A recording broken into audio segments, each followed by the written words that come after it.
นะโมลีรองเจ้าคณะภาค4เจ้าอาวาสวัดจันทวาขอเจริญพรฐานบดีทุกท่านในค่ำคืนนี้ในพิธีบำเพ็ญกุศลสวดพระอภิธรรมโดยผู้ที่เป็นเจ้าภาพนะค่ำคืนนี้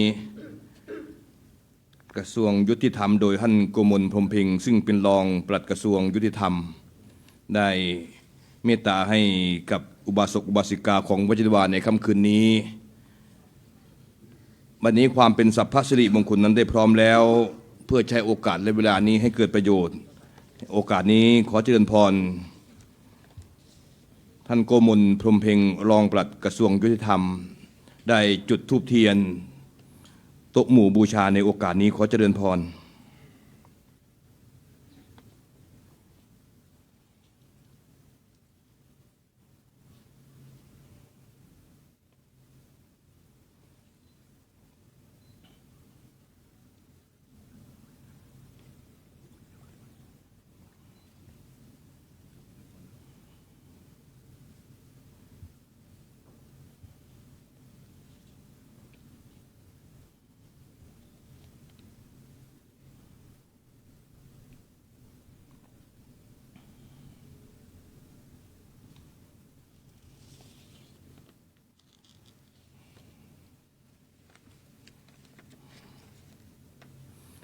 เจริญพรท่านผู้อำนวยการคณิษฐาบุญมาลีผู้อำนวยการบ้านปราณีจุดธูปเทียนชุดกระบะที่ตู้พระอภิธรรมในการนี้ขอเจริญพร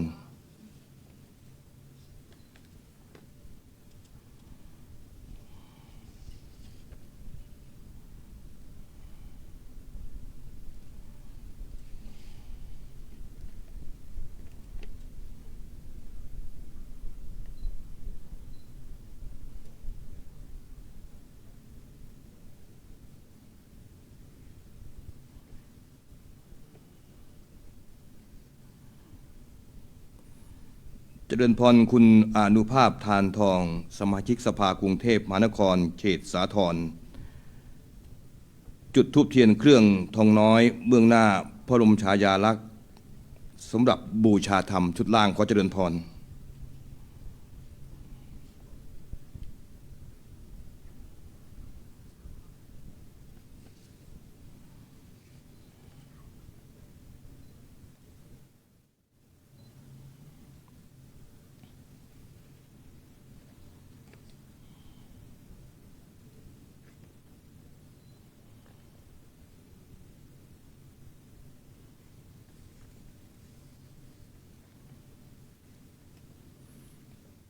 และต่อจากนี้เชิญทานบดีทุกท่านได้สำรวมกายสำรวมวาจาในการเปล่งวาจา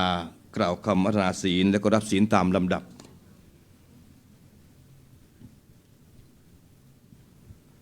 ครับเรียนเชิญทุกท่านได้สมาทานศีลรับศีลพร้อมๆกันนะครับมะยังพันเตวิสุงรักขณาทายาติสรเนนะสห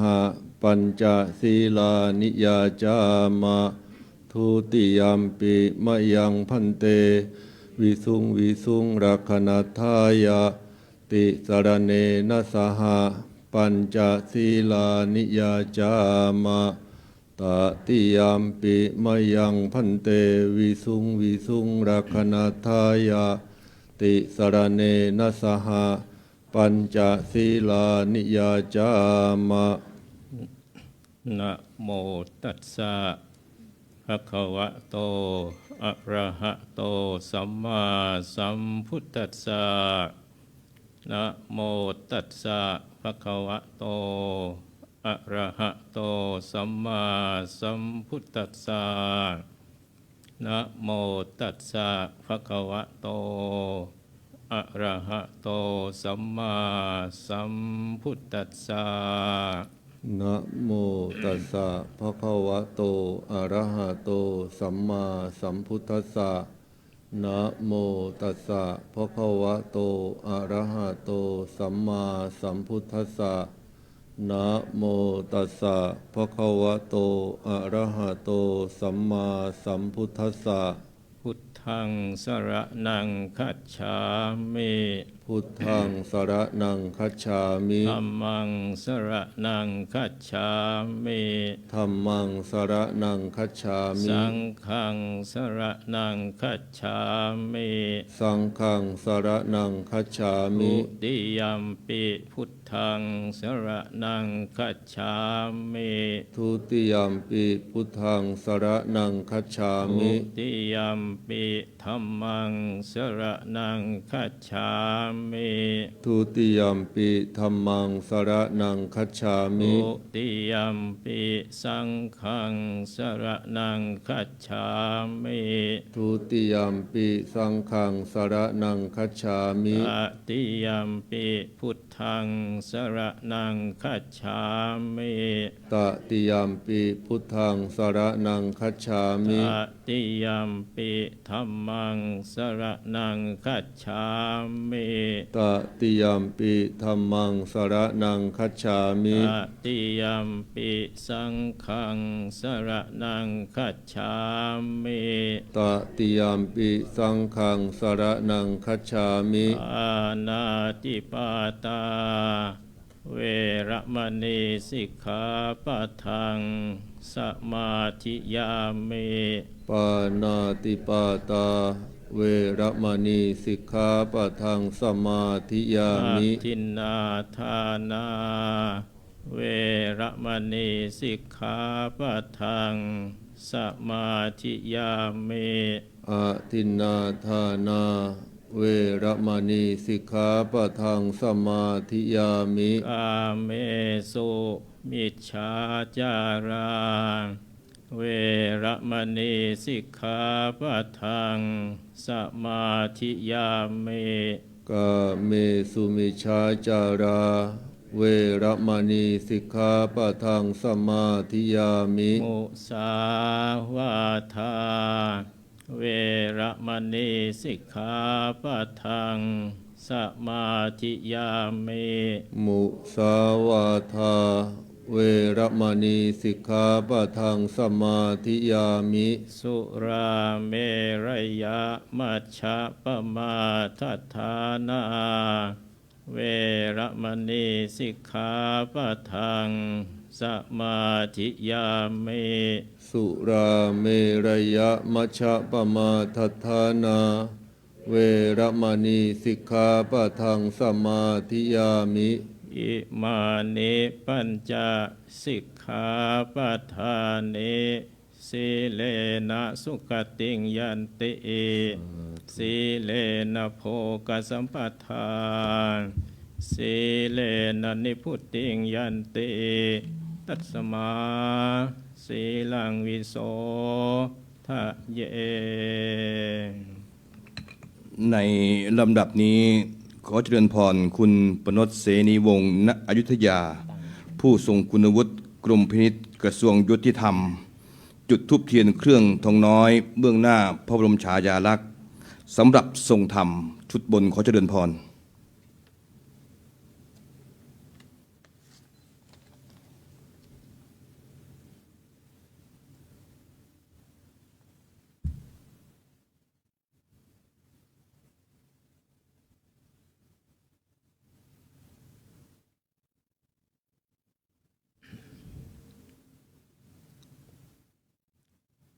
นะโมตัสสะภะคะวะโต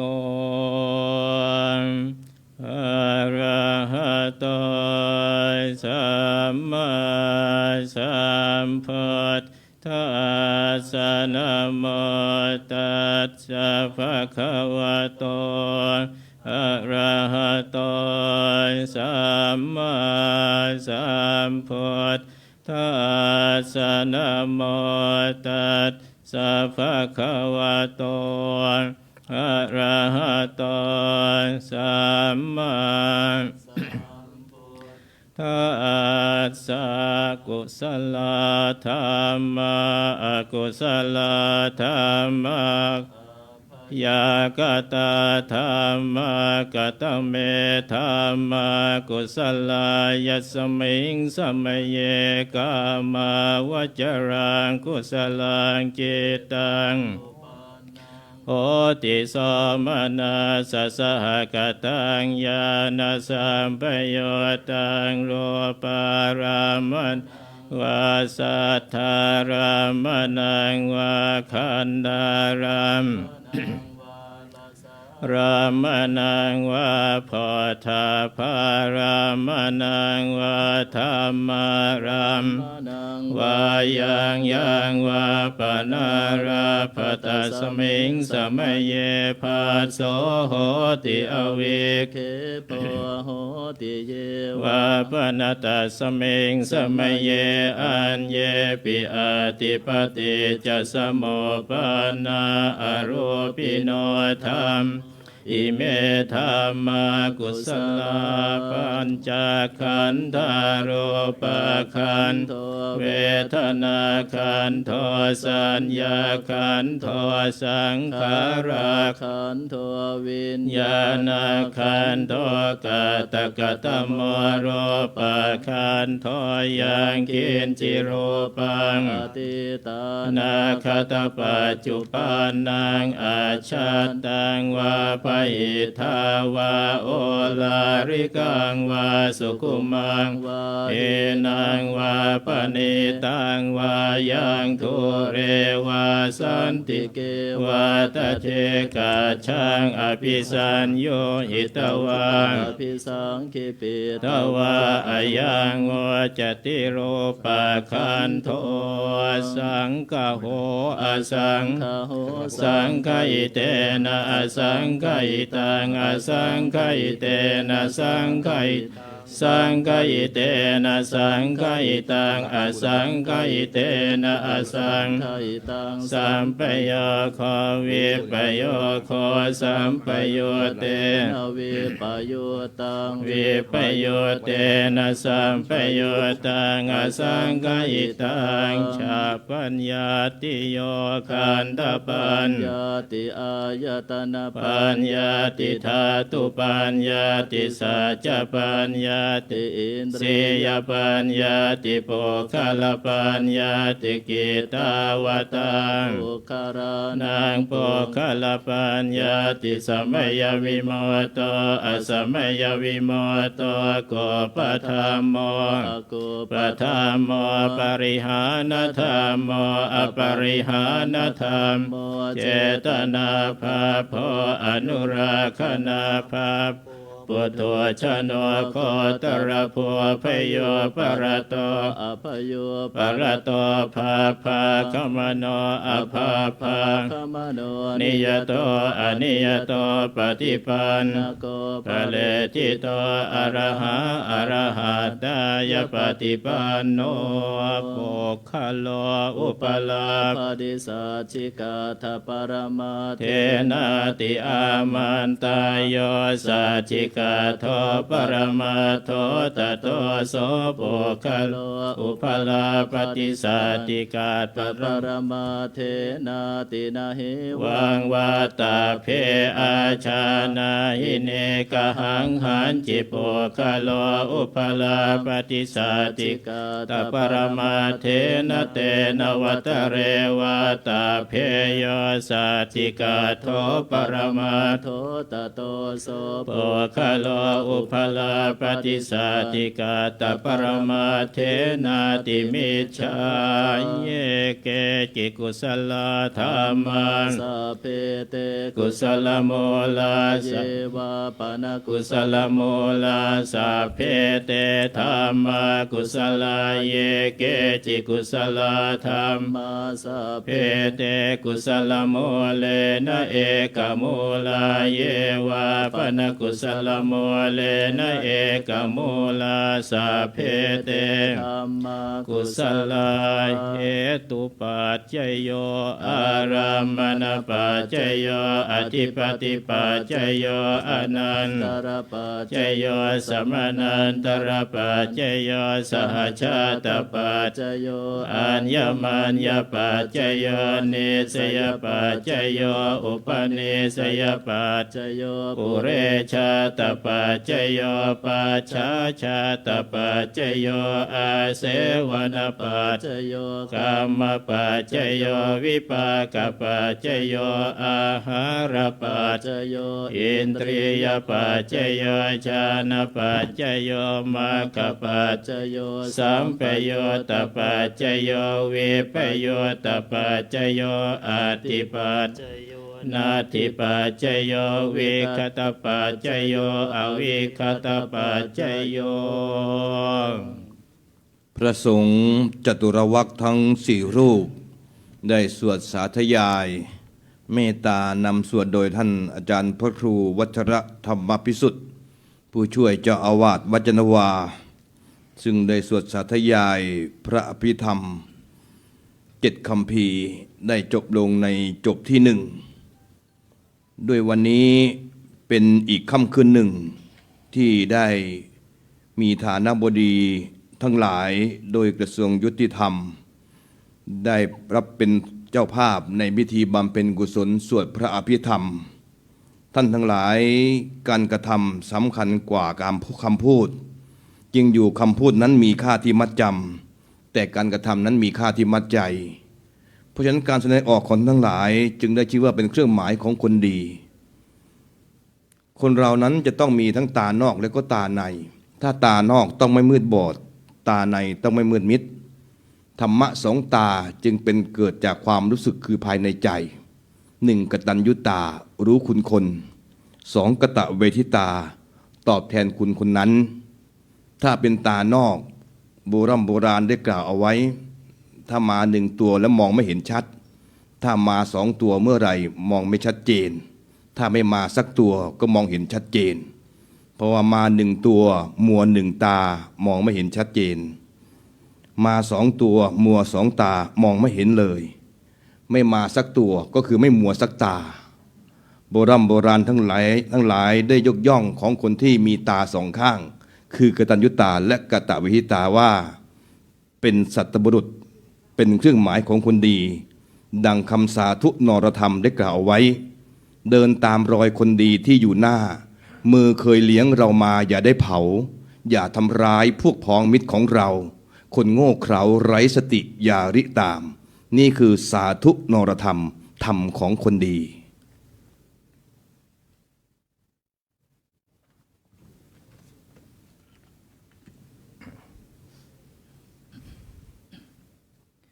กุศล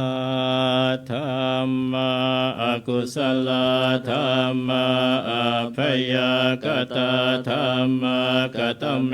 ธรรมะกุศลายสมิงสมเยกามาวจรังกุศลังจิตตังอุปานังโหติโสมนัสสหกตังญาณสัมปยุตตังรูปารามนังวาสัทธารามนังวาคันธารามนังวาลสารามนังวาโพธพารามนังวาธรรมารามนังวายังวาปนาราภตัสมิงสมเยภาโสติอวิเคปโหติเยวาปนตัสมิงสมเยอัญเยปิอติปติจะสมุปปนาอโรปิโนธรรมาอิเมธรรมกุศลปัญจขันธารูปขันโธเวทนาขันโธสัญญาขันโธสังขารขันโธวิญญาณขันโธตถาคตโมรูปขันโธยังกินจิรูปังอติตานัคตาจุปันนังอาชาตังวาปอิทาวาโอราริกังวาสุขุนังวาอินังวาปณิตังวายังทุเรวาสันติเกวาตเจกาชังอภิสัญโยหิตวาอภิสังกิปิตวาอายังโวจติรูปขันโทสังฆโหอสังฆโหสังฆอิเตนะอสังฆอิตังอสังฆอิเตนะสังฆอิ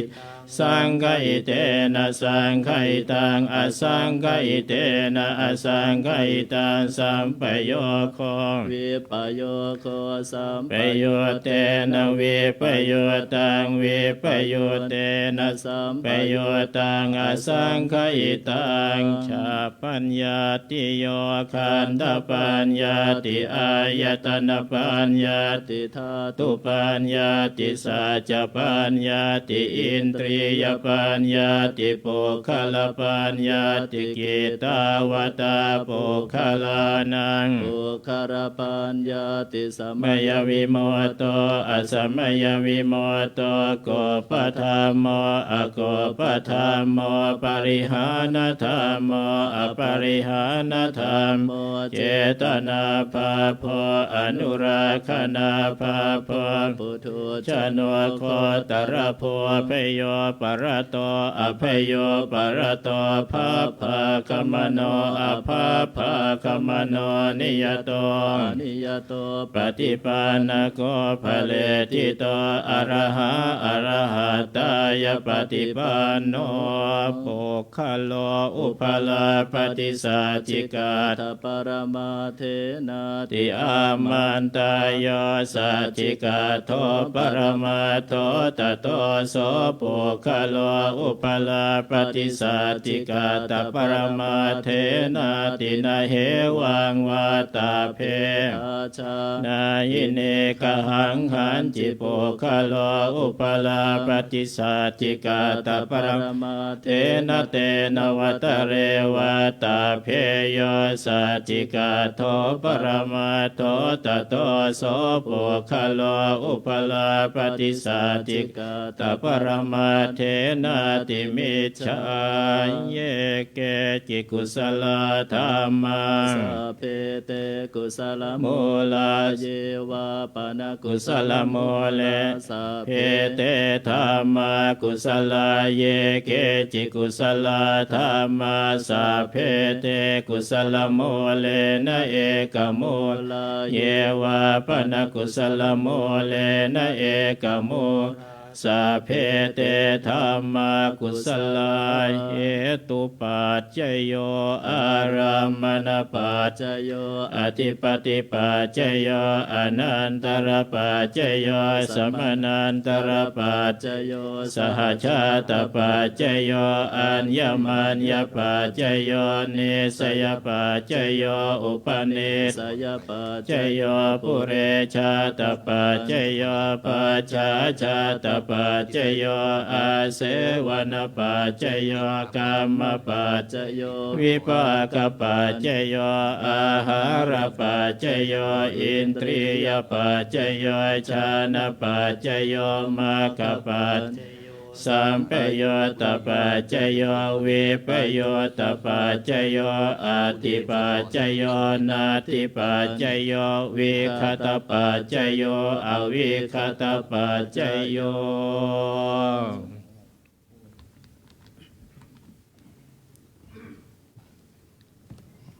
พระสงฆ์ทั้งสี่รูปได้สวดสาธยายในหลักพระอภิธรรม ซึ่งเป็นธรรมะชั้นสูง พูดถึงรูปจิตเจตสิกและก็นิพพาน ได้สวดสาธยายให้ท่านทั้งหลาย ถึงจะไม่เข้าใจความหมาย แต่ถ้าเราโน้มกายน้อมจิต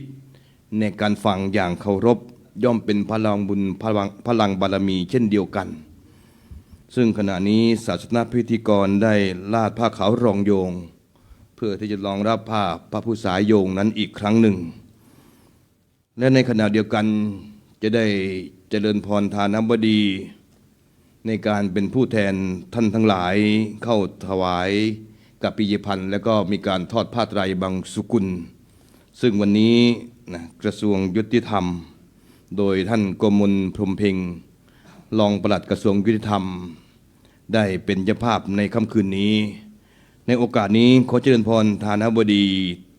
ผู้มีนามดังต่อไปนี้ในการทอดผ้าไตรบางสุกุล ซึ่งประกอบไปด้วย 1. คุณโกมลพรหมเพ็งรองปลัดกระทรวงยุติธรรม 2. คุณกนิษฐาบุญมาลีผู้อำนวยการบ้านปราณี 3. คุณอานุภาพ ทานทอง สมาชิกสภากรุงเทพมหานครเขตสาทรและ 4. คุณประนตเสนีวงศ์ณอยุธยา ผู้ทรงคุณวุฒิกรมพินิจกระทรวงยุติธรรมขอเจริญพร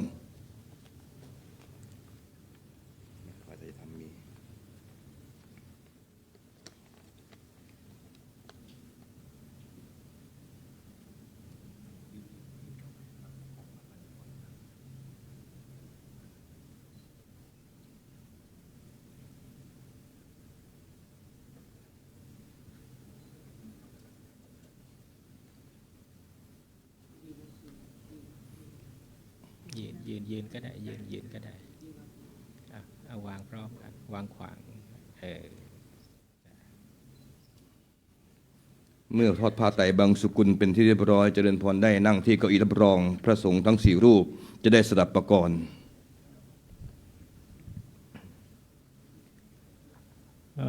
นิจจาวัตสังขาราอุปาทวยธรรมิโนอุปาชิตวานิโรชันติเตสังอุปสมโมสุโข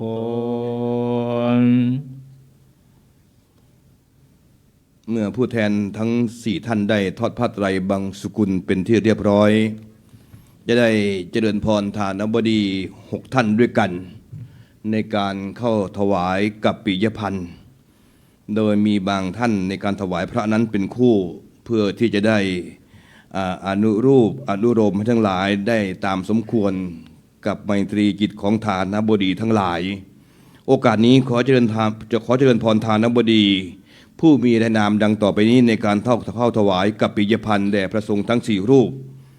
ท่านที่ 1ขอเจริญพรคุณมนัสนันท์เทียนผาสุขอุบาสิกาของวัดจันทวาท่านที่ 2คุณพัชรีหลินวัฒนาอุบาสิกาวัดจันทวาท่านที่ 3 2 ท่านคุณปริยาคุณบุญเรือนอุดมพาณิชย์และถวายรูปที่ 4 2 ท่านคุณพงศธรตั้งจิตติภาพรและคุณประเสริฐในโอกาสนี้ขอเจริญทั้ง 6 ท่านได้เข้าถวายกัปปิยพันธ์ขอเจริญพร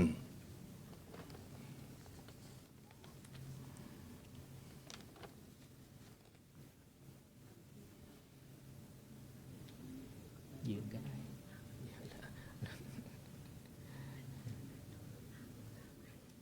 สาธุเชิญที่กลับ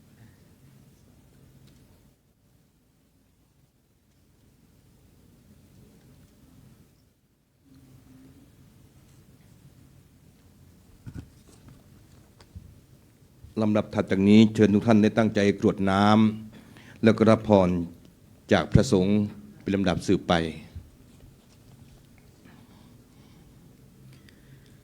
ยะถาวาริวหาปุราปริปุเรนติสาครังเอวเมวะอิโตทินังเปตานังอุปกัปปติอิจิตังปฏิตังตุมหังคิปะเมวะสมิจจโตสัพเพปุเรนตุสังกปานจันโทปนรสโสยถามณิโชติรสโสยถาสัพพิติโย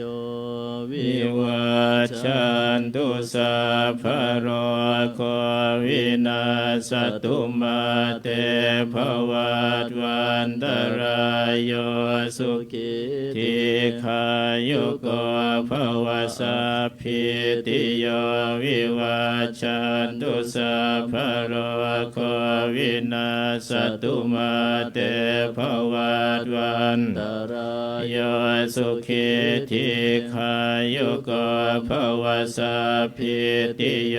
วิวัชชันตุสัพพะโรวินาศตุมาเตภวัตวันตรายโยสุขิทีขายุโก ภวะอภิวาทนาสิลิสเนจังวุธาประจายโนจัตตารโอ ธรรมาวัฏ อันติอายุวันโนสุขังภ าลังอัฏฐาสิเมอากาสิเมยาติเมตาสกขาจะเมเปตานังทาคินันทาจาปุเพกตมโนสรังนหิโรนังวาโสโกวายาวันปริเทวนานาตังเปตานมัทธายะเอวังติทันติยาเตโยอยัญจะโคทากินังสังฆามิสุปฏิทิตาทิคารตังหิตายาสถานโสอุปกาปฏิโสยาติธรรมโมนิทาสิโตเปตานปุชาจักตาอุลาราภลัญจะภิกขุนมโนปฏินังอิปุญญังปสุตังอนาปกันติภวตุสัพพมังคลังราคันตุสัพพเทวตาสัพพะพุทธานุภาเวนัสสทธาโสติภวันภวตุสัพพมังคลังราคันตุสัพพะเทวตาสัพพะธรรมานุภาเวนัสสทธาโสติภวันตุเตภวตุสัพพมังคลังราคันตุสัพพะเทวตาสัพพะสังฆานุภาเวนัสสทธาโสติภวันตุเต เพื่อเป็นการเพิ่มบุญกิริยาวัตถุในส่วนของภาวนาใหม่ โอกาสนี้ขอเมตตาคณะสงฆ์ซึ่งมีพระเดชพระคุณหลวงพ่อพระสิริธีรคุณผู้ช่วยเจ้าวาดวัดเจดวาเป็นต้นเป็นประธานฝ่ายบรรพชิตและเจริญพรทานบดีทุกท่านได้สำรวมกายสำรวมวาจาในการเจริญจิตภาวนาในเวลาอันสมควรขอเจริญพร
โสติเตโหตุสัพพทา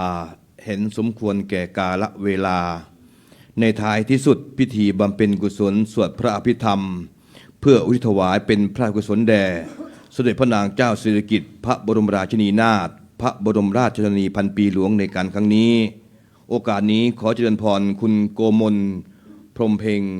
ประธานในพิธีฝ่ายคฤหัสถ์ได้กราบลาพระรัตนตรัยและกราบถวายบังคมเบื้องหน้าพระบรมฉายาลักษณ์ตามลำดับในโอกาสนี้ขอเจริญพร